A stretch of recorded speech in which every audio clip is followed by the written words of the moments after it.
Outside, Calvin Harris featuring Ellie Goulding, Derek Shapiro for Derek Shapiro's Power Half Hour, Season 6, 2021. Look what you've done. Stand still, falling away from me.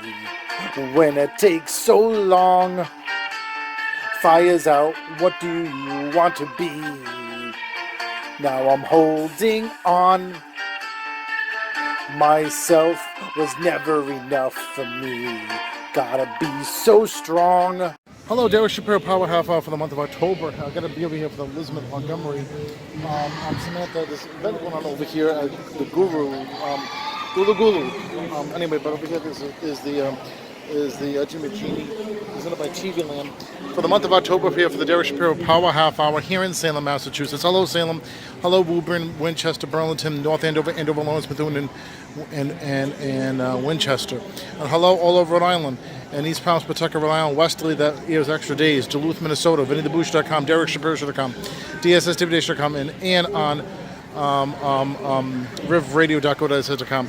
We have a great show. We do have another part of the interview with Borden, Colin Borden from Darman. We have another of Steve Dibble, who's running for the mayor of here in Salem. I guess is doing some music over here. Wow, look at that. And so, and then we have a person who's playing violin in Beverly. I was doing Beverly at the Amazon. I work at Amazon part-time at Whole Foods. I tried to interview her, but the daughter was playing violin to raise money for rent. We'll do that first. Then we'll go with New York as well, I think. A little bit of New York. Me and River went to New York on Top of the Rock. And then we'll do, we do have, of course, Steve Dibble, Colin A. Borden, and then we'll go with another interview of the Naked Cowboy in New York. Oh, yeah.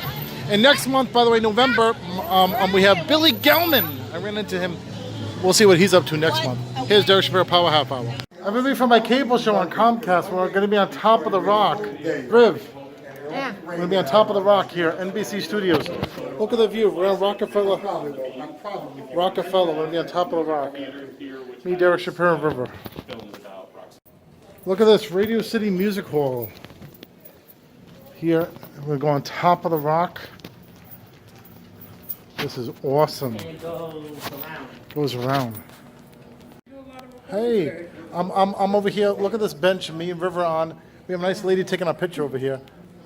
NBC Studios. You can see the Statue of Liberty.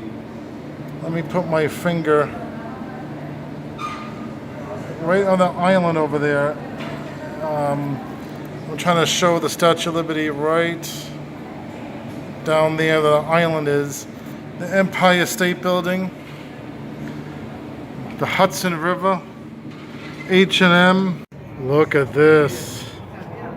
We're high up. Here, Rockefeller. Me, Derek Shapiro, bringing you the view here. There's a plane right there down there. Plane where? Right there, right down there. Plane. Let's see over here. Look at this. Look at this. There's a few more flights up too. Central Park. Look at this, Riv. What do you think? Look at this. This is high up. We could go even higher. Right, here he is. On top of the rock. Oh yeah. Now we can rock and roll. Now we can rock and roll. We're on top of the rock. How's it feel to be on top of the rock, Riv? Huh? On top of the roof? Look at the antennas. The NBC. On top of the roof. On top of the roof. NBC News is below us. Top of the rock. Comcast, because I'm on Comcast. Look at this, Riv. The top of the NBC, top of the rock store. Oh yeah. So you can go up even more over here. This is more of the top. This is the toppest. Wow. Now this is something. Wow. Okay, we definitely gotta take a selfie over here. That's Central Park. The Central Park down there.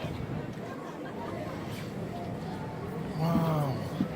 This is all the antennas. They're on top of the rock. New York City. This is amazing. So look at this. You can see the Empire State Building behind me. Top of the rock here. NBC Studios. See the Statue of Liberty down there. Right down there where my finger is. The island, the Statue of Liberty. And the Hudson River down there. Here in New York, Manhattan. And it is nice over here. And all of you that's watching me on Comcast or Cox Cable or Verizon, I mean, I'm on Comcast, so Comcast owns, Universal. All right, Derek Shapiro's Power Half Hour here, and the top of the rock. All right. So Derek Shapiro over here, Beverly, Mass. What's your name? Name? My name, Yeah. Julieta. And your daughter? What's your daughter's name? Jenny. And you play violin to help pay rent. And who's Emmy? Yes, Venmo. What? Venmo. Okay. Oh, Venmo. So you live in Beverly? You live in Beverly? You live here? Oh, yes. Yes. So how often do you do this? The violin? How often do you do the violin? I don't understand. Oh, what's your nationality? Italy. In Italy. You live here in Beverly? Oh, yes. Yes. So how?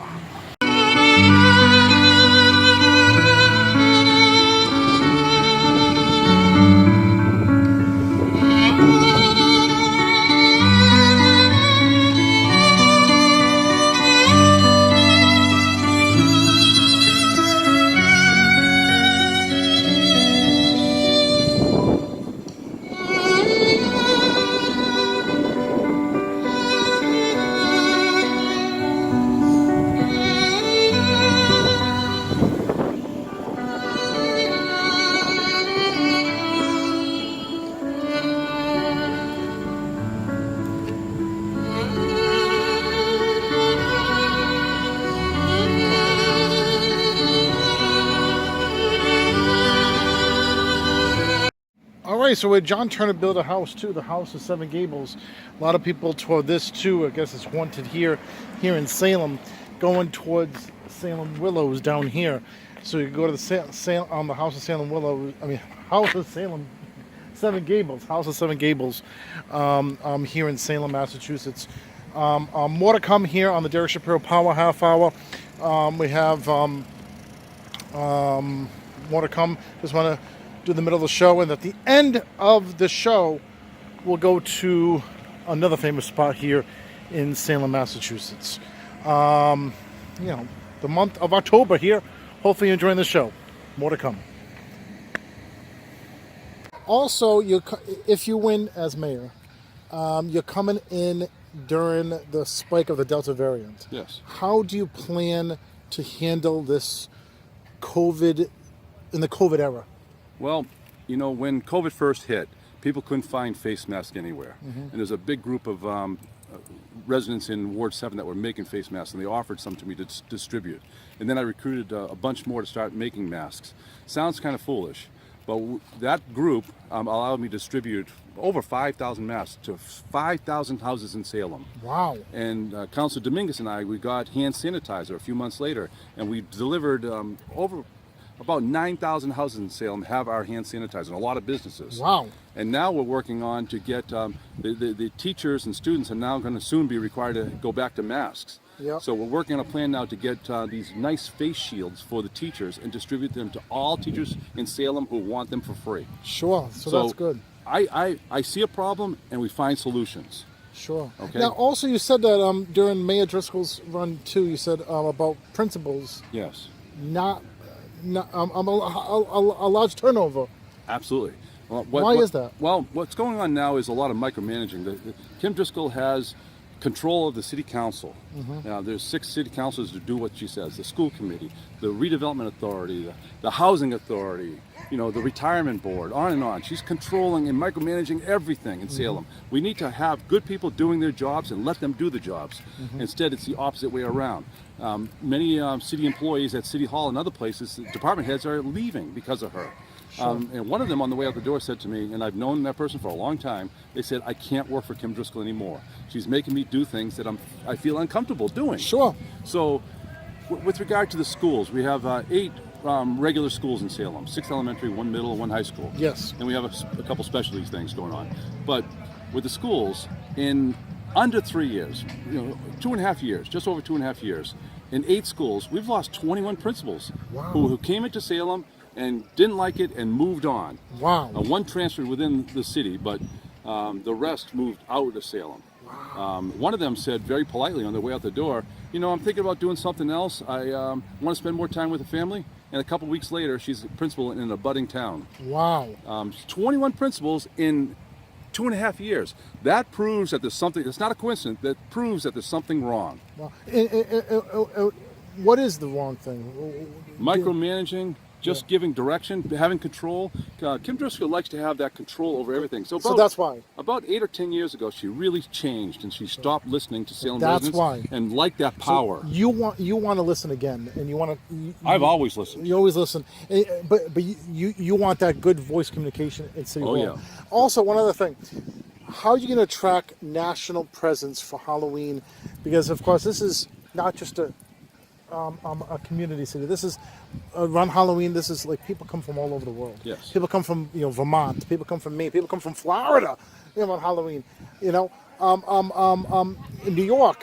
How are you going to attract people from other states to come here for Halloween? Well, we're going to continue doing what we've done. Yep. And Halloween's been going, Haunted Happening's been going on for 30, 35 years or so. Sure. And it's a lot of fun. It helps all the local businesses. Yep. It's a good thing. But we can have our cake and eat it too. Sure. We can fix our school system. We can have affordable housing here. We can have a dynamic, fun happening downtown that's been growing steadily for some 35 years or so, 40 years probably. It's been steadily getting better and better and better. Sure. And we can continue that. But we don't have to overcrowd the city with 6-story concrete buildings, luxury apartments all over the place. We don't need to do that. We have a great city, a great place to raise your family in. My wife and I chose to raise our family here. They went to Salem High School, graduated 2007, 2008, 2010, 3 boys. And they all got a great education. Well, now the school system, we're in the bottom, depends on who you want to talk to, bottom 7 to 12% in the state of Massachusetts. Wow. We have great teachers. I have so many friends that are teachers, and we're just not supporting them. Sure. We can do so much better. We can do tremendously better and have a higher quality life here in Salem. Also, another thing, the governor of Massachusetts last year, of course, during the pandemic, he closed things up, and then reopened things up. If this, the Delta variant gets higher and they start closing things up again, how do you feel about closing things up again, and how do you feel to keep Salem alive, even if they close things up? Well, first off, I'm not in favor of closing things down. Look That's at good. Florida, look at Texas, look at some other southern states and how well they're doing. So you're more But conservative. I'm a conservative Democrat. Okay, okay, I like Fiscally that. conservative Democrat. Sure. I like to not waste money. We're wasting too much money in Salem. But you brought up the governor. A year ago, he called 4 city councilors out for being obstructionists. Yep. And that was a mistake. He didn't know us well enough, but he got spoon-fed some information from Kim Driscoll. Yep. And he used that. And then several people in Salem who know the governor reached out to him saying, hey, they're not like this at all. They Sure. work with everybody. Sure. So a perfect example of this, the project that we're called obstructionists on is the old Cinemaplex property where Highland Gardens used to be on Highland Avenue. Well, it was going to become a Cinemaplex, a big, active, busy place, and the neighborhood fought that. And then it was going to be 180 luxury apartments. And they needed a zoning change for that. And I said, no, this is unreasonable. We don't want 180 more units on Highland Avenue and overcrowding that whole section. The neighborhood did not want that as well. Sure. The neighborhood said they'll take senior housing, they'll take affordable jobs, or they'll take affordable housing, but they'll also take a higher quality job industry, clean industry to go in there, where it's not going to add too much to the traffic. Well, guess what? 4 of us voted against it. And if one of us had voted in favor of it, the zoning would have been changed. We would have had 180 units on that property. Instead, a Salem business is now moving diagonally across the street and doubling the size of it. 123 new jobs are being created on business property. Sure. Otherwise, that business probably would have left the city. Wow. So we saved, instead of 180 units of luxury apartments for people from outside of Boston to move here, we're now getting 123 more higher paying jobs, and we kept a big Salem business here in Salem. That's a success story. That's called planning. We don't do last minute, planning on a daily basis. Planning is long term. If we do it right, we're doing something good. That was a good choice. And I was called an obstructionist, but guess what? At the end of the day, it worked. Also, another thing, a lot of people, they're still pushing vaccines. For the people that's not vaccinated, how do you feel about trying to get them to get vaccinated? Well, I'm vaccinated. I've got my 2 cycles. Sure. We're standing here pretty close together with each other. So I'm not sure if you're vaccinated, but Sure. I feel people should get vaccinated. I think that enough study has happened with it. But I understand fully some people are afraid to be vaccinated, and I respect their opinion on this. So forcing them to get vaccinated, no, I don't think it's right. But if people have serious reservations about being vaccinated, because the vaccines haven't been out long enough, the study hasn't happened the way it usually happens for medicines for a long period of time to make sure that it's truly safe. Sure. So, and they say people who had COVID might have long immunity too. You know what I'm saying? Yes. My wife is a nurse at Salem Hospital for the last 33 years. She thinks that she and I had COVID right before before we knew what COVID was. I had COVID in February for 10 days. I had a fever. You know what I'm saying? So, well, I do. Thank you very much. By the way, my wife is a nurse at Salem Hospital, and she's in charge of what was the COVID floor, and now none of our patients have COVID up there now. Really? It's a beautiful thing. So we're in much better shape now than we were.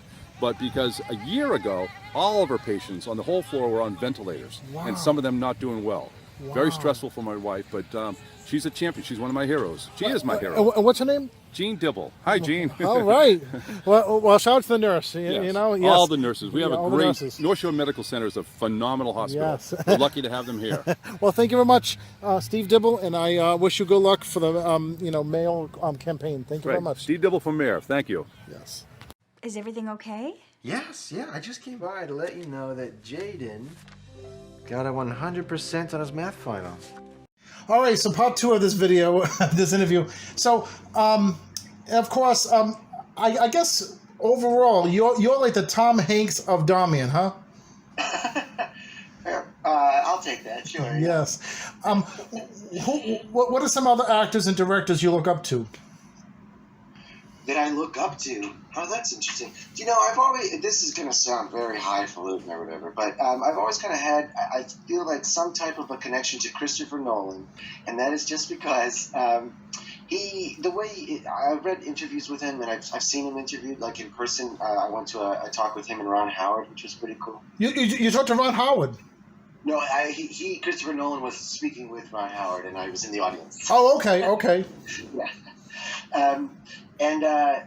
He just has a philosophy about the work that I just kind of vibe with, that there is, you want to be grounded in it, and you want to be serious about it, but also fairly organic about it. He kind of gets everything set up so that he has time to play within it. And he likes actors and likes to work with actors. Amidst all the huge explosions and things like that he's doing, he is an independent filmmaker at heart, and he is a quiet filmmaker at heart, and he there's just something about that everything I've read about the way that he operates on set, I think, yeah, that's pretty cool. I'd like to aspire to that kind of level of calm, and there's this great picture of Alfred Hitchcock, a series taken for life. It's like 3 or 4 exposures, and it's Alfred Hitchcock thinking at his director's chair, and then he stands up and he's pointing at something, and he's clearly yelling, and he's like walking and stuff like that. And so often, you get directors and they get their headphones on and they get the monitor and they sit there and they watch it and go, action! God. And they don't involve themselves in the process. And Sure. that image of Hitchcock always kind of sits out in my brain of, you got to get in there and you got to stir the pot and you got to do the work. And I love when a director comes over and talks to me, Sure. as an actor, and I love understanding the process and what they're kind of wanting to do and what they need. And I've worked with several directors who are just much more interested in the tech of it all, or maybe just the accolade of having it sitting in the director's chair, that are not necessarily interested in making something. See, me being a director and actor, like you too, I think it's fun directing your own self in a project. Have you ever directed your own self in a movie? Not yet. I want to. It's quite interesting, and I love being directed by other people too, which I don't get a chance with that too much. But I love it to be the opportunity of being directed by someone else because I learn a lot from them. And being an actor, I love working with other actors. Like, even Carl, because he only had the dominant experience, and I think some theater experience. But I learned a lot from him too, just directing him into the small character, and even directing Catherine Nolan and playing my sister, and so it was so organic, and I learned a lot from other people. And it's just an incredible thing, and you're doing incredible work over there. Where can people find your information? If people want to find your information, you have a YouTube channel at all? I do. There's not a lot on YouTube right now. I'm mostly on Instagram and TikTok. At Colin A. Borden. Or you can go to my website, colinaborden.com. Probably just Google Colin A. Borden. I'm around. Okay. And also, I got to say something too. When you play the father of the blonde woman, I forget who's the actress. Mayor, probably. I think so. And when your daughter takes advantage of you or something, a lot of those scenes, or your wife cheats or whatever, when you cry, you do a credible job too. How do you get to that emotion, by the way? It's not emotion for me personally. It's a lot of actors have different ways, but for me, it's training, and it's a type of muscle memory, and it's a magic trick. Like, kind of all acting is a magic trick. The same way that I cry is the same way that I laugh. It's the same way that I yell at somebody. It's all just sort of finding the story and triggering the little pieces of my body that do that. If I yell, everything tenses up, right? Sure. And I project. So I do that. So if I'm gonna cry, I've just got to tense other things, and I got to meander through other things, and then so it's like I kind of gear my body up for that physical bit, and then it's just writing the scene, and looking at another human being in the eye, say, and allowing the text to kind of drive what's going to happen. Sure. A lot I'm kind of interested in the organic stuff. I've worked with people who deliver the same exact performance every single time, and I think that's incredible that they can do that. I deliver the same concept every time, but the nuance is always kind of different, and I'm always driving at the same intention. I'm always ideally involving more or less the same amount of volume, both physically and emotionally, and all that kind of stuff. But it's gonna kind of wave, and it's gonna kind of adjust itself depending on what my scene partner is throwing at me. Sure.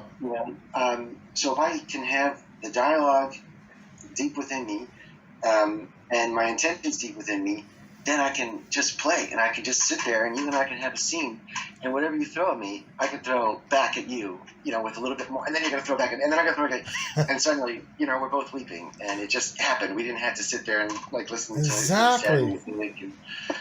I love that because, especially improv, and do you have a lot of improv on set, Darman? Not so much on Dar. Every now and then we'll kind of do something, but we move so fast. We don't have a lot of time to Sure. play. Sure. Also, one other thing I gotta ask: if you ever played the arrogant character, Michael ever played the wholesome character, if you saw that on script, how much would you love that? I would love it. I love it so much. The thing we did yesterday, I was like this close to almost being my character's almost in cahoots with his character. Really? I'm still a good guy. I'm still, all that kind of stuff. I didn't quite get there, but yeah, and it was fun to just sit down across from him and play a scene with him where we weren't.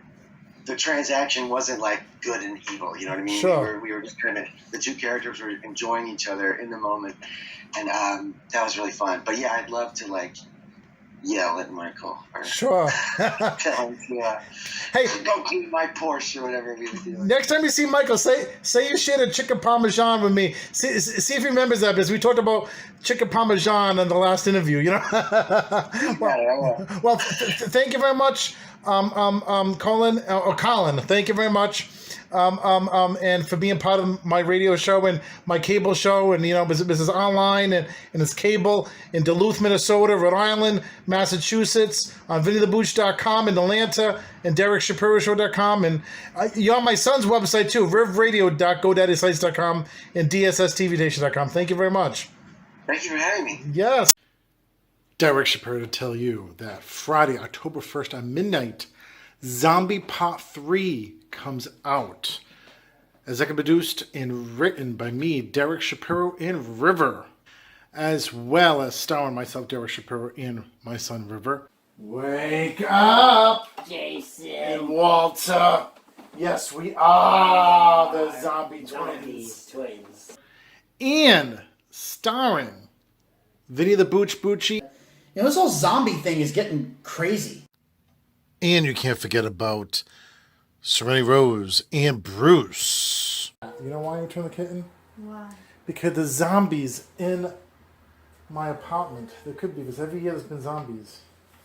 You know that? No. So the kitten will be safe with you for now, okay? Okay. Until the zombie free, okay? Okay.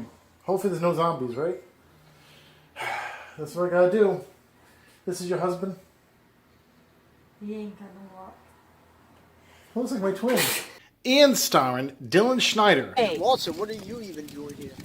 And Evans A. Daralis. Your son Jason is doing well, but I can tell something is bothering him and the other children. And you can't forget about Cora. So I'm glad I'm taking you to your new job, You're not being in the zombie specials anymore. You retired, huh? Yes, sir. And starring Gardner. Hey, Mr. Vargas. Hey, how you doing?